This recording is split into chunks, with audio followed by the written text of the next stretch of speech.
வணக்கம். உள்ளம் உருகுதையா உன்னை நினைத்தேன். உள்ளம்தான் உருக வேண்டும். அவன் நினைவாள், பிரபஞ்சத்தினுடைய நினைவாள், இதை நினைவாள். உள்ளம்தான் உருக வேண்டும் ஒழிய புறத்தோற்றம் உருக வேண்டியதில்லை.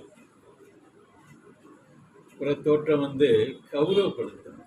அவர் பக்திமான், ஒரு ஆன்மீகவாதி அப்படிங்கிறது இந்த புறநிலை கௌரவப்படுத்துவதற்கு அதை கொண்டு செல்லும். அந்த கௌரவப்படுத்துவதை விட அவருடைய நிலையில உள்ளம் உருக வேண்டும். இறைவன்பால் உள்ளம்தான் உருக வேண்டும். உடைய புறத்தோற்றத்தில் அந்த உருகிட்டு நிற்பது அது பெரும்பாலும் உள்ளம் உருகாது. புறத்தோற்றத்திலேயே ஐக்கியப்படும், புகழுக்கே ஐக்கியப்படும், பிறர் பாராட்டுக்கே ஐக்கியப்படும். அந்த ஐக்கிய நிலையைத்தான் அது கொண்டு செல்லுடைய உள்ளம் உருகாது. உள்ளம் உருக வேண்டும். ஆன்மா உருக, ஆன்மா ஒழுக வேண்டும். ஆன்மா ஒழுங்க வேண்டும், இணங்க வேண்டும், இணைய வேண்டும். அதுதான் இறைவனுடைய இறை தேடலின் முதுமையும் அதுதான், முடிவும் அதுதான். அதுதான் சேர்ந்தது. ஆன்மாவுடைய நிலையில உள்ளம்தான், உள்ளத்தை தான் இறைவனுக்கு ஒடுக்க வேண்டும்.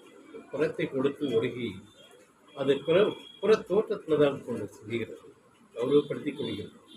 அவர் அப்படிப்பட்டவர், இவர் இப்படிப்பட்டவர் அப்படின்னு ஒரு கௌரவப்படுத்துவதற்கு இந்த புற தோற்றம் கொண்டு செல்கிறது. நல்ல ஆன்மா இறை நேசிப்புல உருகி நிற்கும். அவனோடு ஐக்கியப்பட்டு, பிரபஞ்சத்தில் ஐக்கியப்பட்டு உள்ளத்தை கொடுத்து உருகி நிற்கும். புறத்தில் நிற்காது. போய் புறத்தில் அந்த தோற்றத்துக்கு போய் காட்சி கொடுக்காது. அதுதான் உண்மை. புறத்தோற்றம் காட்சி கொடுப்பவர்களாம் உள்ளம் நிலையிலே உருகி நிற்பதில்லை. உள்ளமே அந்த குணங்களுமே ஒரு நல்ல பரஸ்பர நிலையில வேணும். அந்த இறை நிலையிலே போயிட்டாலே குணம்தான் முக்கியம். குணம் உயர்ந்து நிற்கணும், பண்பு உயர்ந்து நிற்கணும்.